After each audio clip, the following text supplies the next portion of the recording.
నాకు తెలియకుండా ఇంకా ఎన్ని పనులు చేసుంటాడో అవి మీకు బాగా తెలుసు. ఆ తర్వాత మీ వాడి గురించి తెలుసుకుంటే చాలా లీలలు బయటపడ్డాయి. వాడెంత ఫ్రాడో నాకు బాగా అర్థమైంది. మీ వాడి మీద నమ్మకంతో నా కూతురు నా మాటే వినడం లేదు. వాడెంత మోసం చేసి నా కూతుర్ని నమ్మించాడో మీకు తెలియదు. అయితే ఇప్పుడు ఏం చేయాలండి? హెచ్చరించడానికి వచ్చాను. గంగాధరంతో పెట్టుకుంటే ఏమైనా చేస్తాడని బెదిరించడానికి వచ్చాను. ఏం చేస్తారు మీరు? రాజకీయాలను అడ్డంగా పెట్టుకుని బెదిరిస్తారా?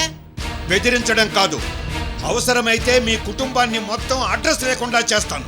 గంగాధరం గారు, ఇంతసేపు ఆడపిల్ల తండ్రివి కదా అని ఓపికగా ఉన్నాను, గౌరవంతో మౌనంగా విన్నాను. నా మనవడు నీతి నిజాయితీ గలవాడని నేను అంటలేదు. వాడి మీద మీకు ఎలాంటి అభిప్రాయం ఉందో నాకు అలాంటి అభిప్రాయమే ఉంది. నేను వాడికి చాలాసార్లు చెప్పి చూశాను, నా మాట వాడు వినలేదు. వినకపోతే కాళ్ళు విరగొట్టి ఇంట్లో కూర్చోబెట్టండి. అదే ఆవేశమే పనికిరాదు. మీ అమ్మాయి మీ మాట ఎలా వింటలేదో నా మనవడు నా మాట అలాగే వింటలేదు. ముందు మీ అమ్మాయికి నచ్చజెప్పడానికి ప్రయత్నించండి, ఇక్కడ మేము మా అబ్బాయికి నచ్చజెప్పడానికి ప్రయత్నిస్తాం. అంతేగాని ఇలా ఇంటి మీద పడి చంపేస్తాము అని బెదిరిస్తే మర్యాదగా ఉండదు. ఏంటి, నన్నే బెదిరిస్తున్నారా? మీ పద్ధతి బాగలేదంటున్నాను. ఏంటయ్యా పద్ధతి మర్యాద గురించి నువ్వు నాతో మాట్లాడేది? వికాస్ లాంటి 420 కన్నా నీ కొడుకు కోడలే పద్ధతి లేని పనికి మారిన వాళ్ళు. వాళ్ళని కన్నా నువ్వు అంతకంటే పెద్ద పనికి మారిన వాడివి. మిస్టర్ గంగాధరం, నాలుగుంది కదా అని ఇష్టం వచ్చినట్టు మాట్లాడు. ధనవంతుడని అహంతో ఎదుటివాడిని చిన్న చూపు చూసి మాట్లాడటం చాలా తప్పు.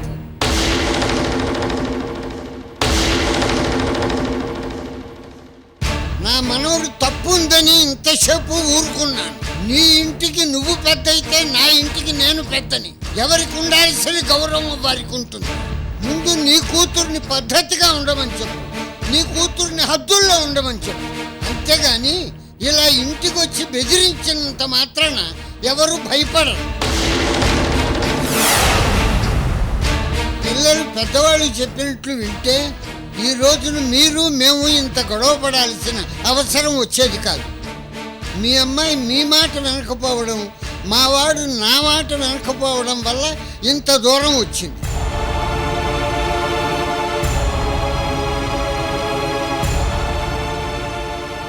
నేను తప్పుగా మాట్లాడుంటే క్షమించండి, కానీ నా బాధను అర్థం చేసుకోండి. వాడి వల్ల నేను ఎంత నరకం అనుభవించానో మీకు తెలీదు.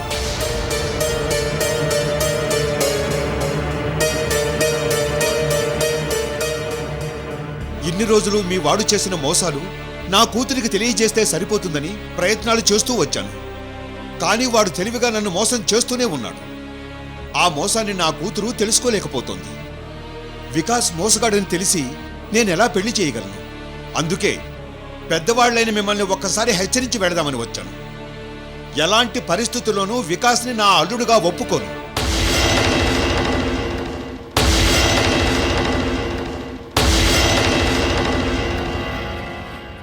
వాడు మా అమ్మాయి గురించి ఎలాంటి ప్రయత్నం చేసినా నేను ఒప్పుకోను. అవసరమైతే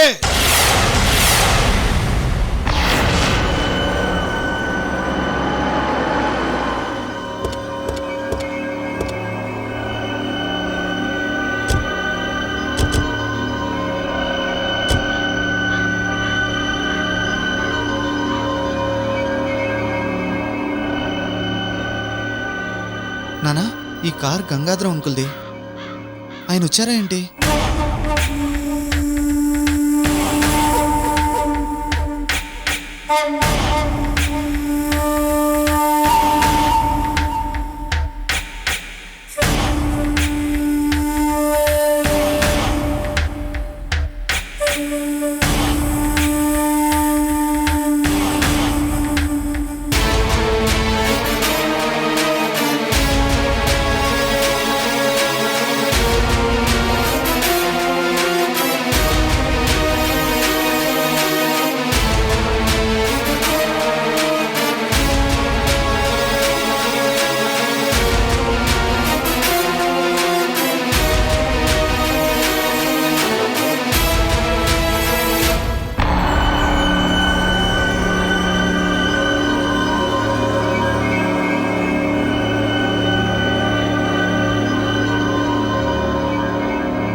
గంగాధరం గారు నమస్కారం అండి.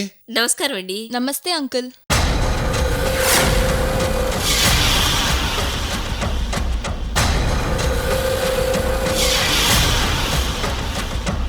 బాగున్నారా అంకుల్? హైదరాబాద్ ఎప్పుడు వచ్చారు? రేణుక బాగుందా? వికాస్, నీ నటన కొంచెం ఎక్కువైంది.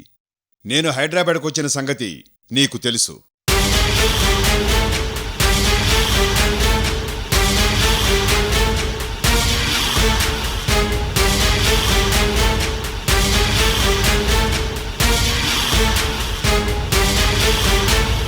నువ్వు రేణు రెస్టారెంట్లో కలిసి మాట్లాడుకున్న విషయం నాకు తెలుసు. ఇందాక మీ తాతయ్యకి చెప్పాను. మళ్ళీ నీకు 2 ముక్కల్లో చెబుతాను. రేణుక జోలికి రాకు, మర్యాదగా ఉండదు.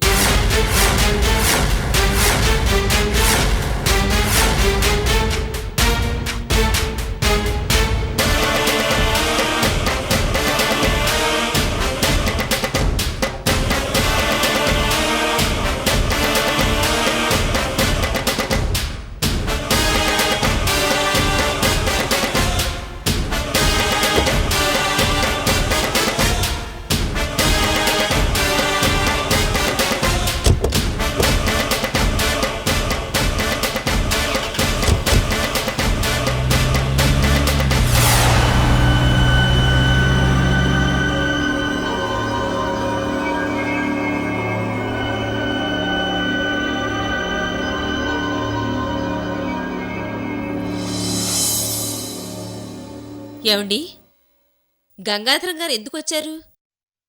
అదే ఆలోచిస్తున్నాను బాను. అసలు తాతయ్యతో ఏం మాట్లాడుంటారో? పెళ్లి గురించి రివర్స్లో మాట్లాడారా?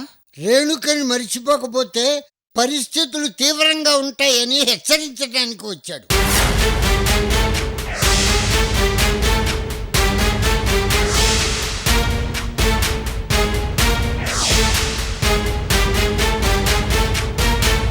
మరి మీరేమన్నా నాన్న? ఆయన కోపంగా మాట్లాడితే నేను కామ్గా ఊరుకున్నాను. ఆయన ఆడపిల్ల తండ్రి, కడుపు మంటతో ఏమైనా మాట్లాడతాడు. ముందు మన బంగారం మంచిదైతే కదా. అంటే మన బంగారం మంచిది కాదని ఒప్పేసుకున్నారా? రేణుకతో వికాస్ పెళ్లి కాదు అని చెప్పగానే ఎగిరి గంతేసుంటాడు. ఆయన మనసులో కోరిక అదే కదా. అవును, ఈ ఇంటికి రేణుక కోడలు కాకూడదనే కదా కంకణం కట్టుకున్నారు. ఛీ! బుద్ధి లేకుండా మాట్లాడకండి. వీడు ఎంత వెధవైనా, ఎన్ని తప్పుడు పనులు చేసినా ఇంటికి వచ్చి తప్పుగా మాట్లాడితే ఊరుకుంటానా? వాడిని వెనకేసుకొచ్చి మాట్లాడకపోయినా ఈ ఇంటి గౌరవం పోగొట్టుకోకుండా గట్టిగానే మాట్లాడాను.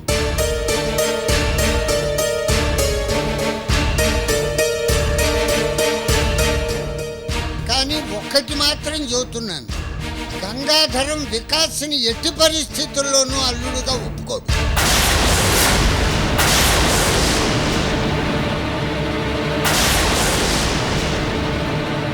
రేణుక కూడా గంగాధరాన్ని ఒప్పించలేదు.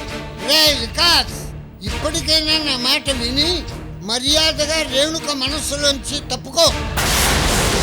లేదంటే ఆ గంగాధరం ఏం చెయ్యడానికైనా వెనకాడు.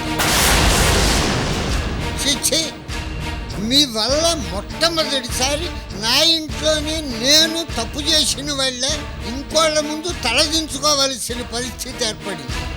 రేయ్, డబ్బుందనే అహంకారంతో పాపం చేసేవాళ్ళు కొందరు, డబ్బు కోసం పాపం చేసేవాళ్ళు ఇంకొందరు. మీరు గంగాధరం ఆస్తి కోసం ఎన్నో తప్పులు చేశారు. ఆ తప్పులకి పాపాలకి పరిహారం పైన కాదురా, ఇక్కడే అనుభవిస్తారు. గుర్తుపెట్టుకోండి.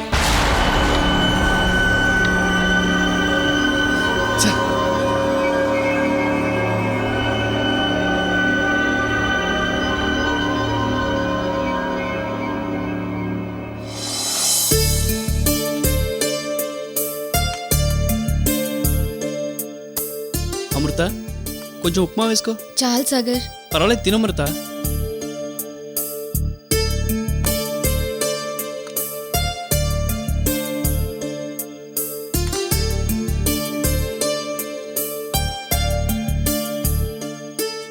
త్వరలో కామన్ ఎగ్జామ్స్ స్టార్ట్ అవుతున్నాయి. ముందు వాటి మీద కాన్సన్ట్రేట్ చేయ అమృత. అది కాదు సాగర్, తాతయ్య తప్ప ఆ ఇంట్లో ఎవరు మనుషులాగా బిహేవ్ చేయడం లేదు.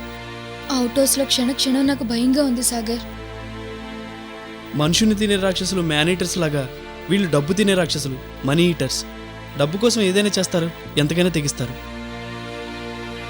అవును సాగర్, ఆ ఇంట్లో తాతయ్య తప్ప అందరూ ఆ టైపే. ఆహా, అలా అనకు. ఆ ఇంట్లో తాతయ్యలాగా ఇంకో మంచి వ్యక్తి ఉన్నాడు. ఇంకెవరున్నారు? అదేంటి, తాతయ్య ఎప్పుడు చెప్పలేదా? ఉహుం, చెప్పలేదు సాగర్. అతను ఎవరో కాదు, చైతన్య.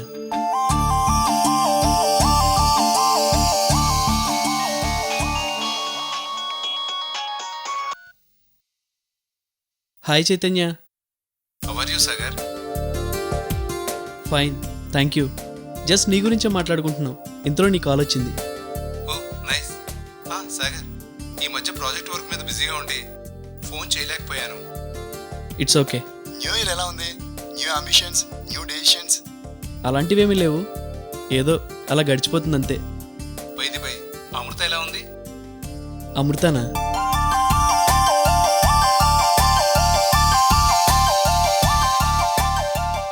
తను బాగా చదువుకుంటుందా? బాగానే చదువుకుంటోంది.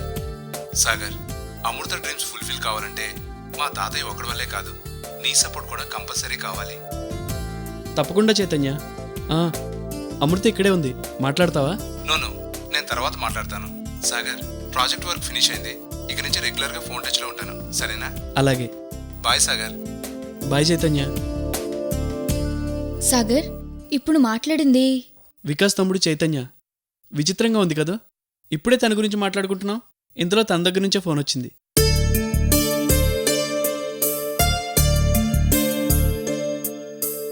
చైతన్య సాఫ్ట్వేర్ ఫీల్డ్లో మంచి ఇంటెలెక్చువల్.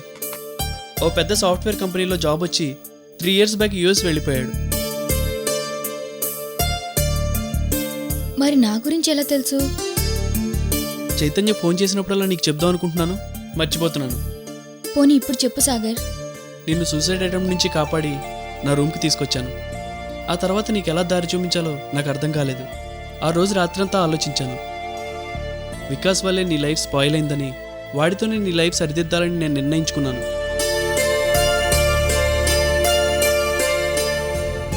వికాస్ కంటే ముందు నాకు చైతన్య మంచి ఫ్రెండ్. అందుకే ఫోన్ చేసి కిడ్నాప్ విషయం మొత్తం చెప్పాను. అంతా విని తను కూడా చాలా బాధపడ్డాడు.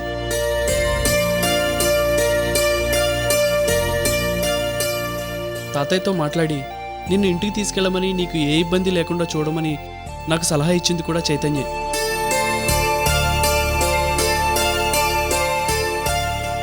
తను కోరుకున్నట్టుగానే తాతయ్య నిన్ను అవుట్ హౌస్లో ఉంచి బాగా చదివిస్తున్నారని తెలిసి చాలా హ్యాపీగా ఫీల్ అయ్యాడు. నీ గురించి అన్ని విషయాలు చైతన్యకి చెప్తుంటాను. నేను సెల్ ఫోన్ తీసుకున్న తర్వాత కూడా చాలాసార్లు ఫోన్ చేశాడు. అయితే నువ్వు చెప్తున్న దాన్ని బట్టి నాకు ఒకటి అర్థమైంది. నా మంచి కోరేవారు 3 ఉన్నారన్నమాట. నువ్వు, తాతయ్య, అమెరికాలో ఉన్న చైతన్య గారు. త్రిమూర్తుల్లాగా మేము 3 అండగా ఉన్నప్పుడు నీకెందుకు భయం? ఏ టెన్షన్స్ పెట్టుకోకుండా హ్యాపీగా చదువుకో. ఉమ్.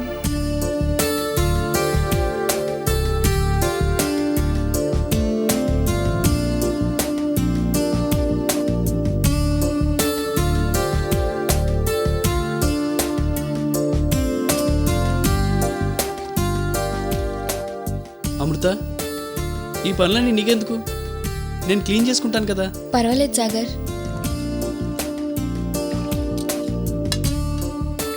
సాగర్, ఆ ప్లేట్ ఇవ్వు. అరే పర్వాలేదు అమృత. పర్వాలేదు సాగర్.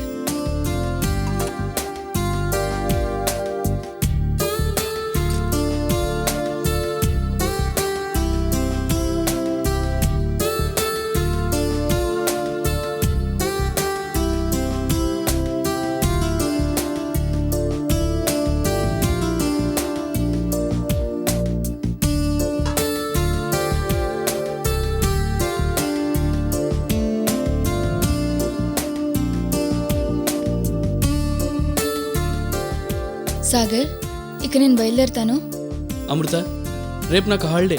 చదువుకునే మూడ్ లేక నెర్వస్గా ఉంటే చెప్పు, సరదాగా పార్క్ కానీ సినిమాకి కానీ తీసుకెళ్తాను. నీకు కొంచెం రిలాక్స్డ్గా ఉంటుంది కదా. లేదు సాగర్, రేపు నేను ఎక్కడికి వెళ్ళినా నాకు నర్వస్గానే ఉంటుంది. ఎందుకని?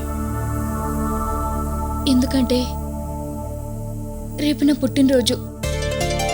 ఏంటి, రేపు నీ పుట్టినరోజా? మరి ఆ విషయం నాకు చెప్పవేంటి? అయితే రేపు ఫుల్ హాలిడే. హ్యాపీగా ఉండు అమృత. లేదు సాగర్.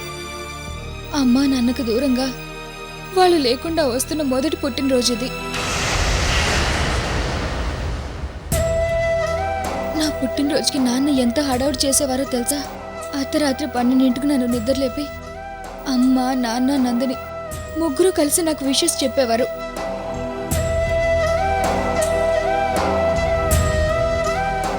నాన్న నా పుట్టినరోజుకి కొత్త బట్టలు కొనేవారు. అమ్మ ఆ రోజు మొత్తం నాకు ఇష్టమైన వంటలే ఉండేది. నందిని అయితే హ్యాపీ బర్త్డే అక్క అంటూ పెద్ద పెద్ద ముగ్గులు వేసేది సాగర్.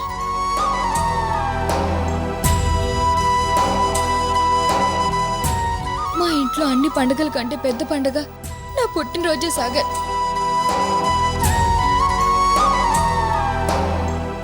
ఇప్పుడు అవన్నీ గుర్తుకొస్తుంటే మనసంతా ఎలాగా ఉంటుంది?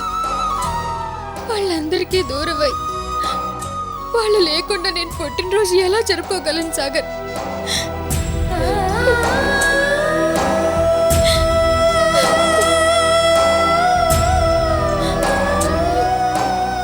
వాళ్ళు కళ్ళ ముందు కనపడుతున్నా వెళ్ళి ఆశీస్సులు తీసుకోలేని పరిస్థితి. కనీసం వాళ్ళతో మాట్లాడలేను. అందుకే పుట్టినరోజు జరుపుకోవాలన్న ఉత్సాహం నాలో లేదు సాగర్.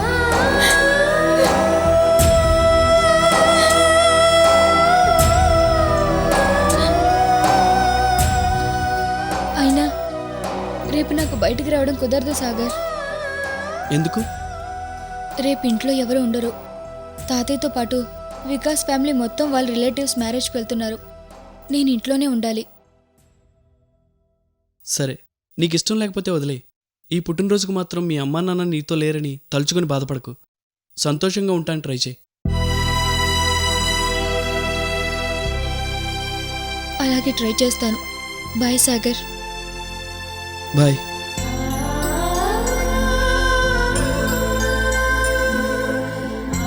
అమృత, అమ్మా నాన్న లేరనే బాధను నువ్వు మర్చిపోయేలా నీ బర్త్డే నేను సెలబ్రేట్ చేస్తాను. రాత్రి 12 గంటలకి నీ చేత బర్త్డే కేక్ కట్ చేస్తాను.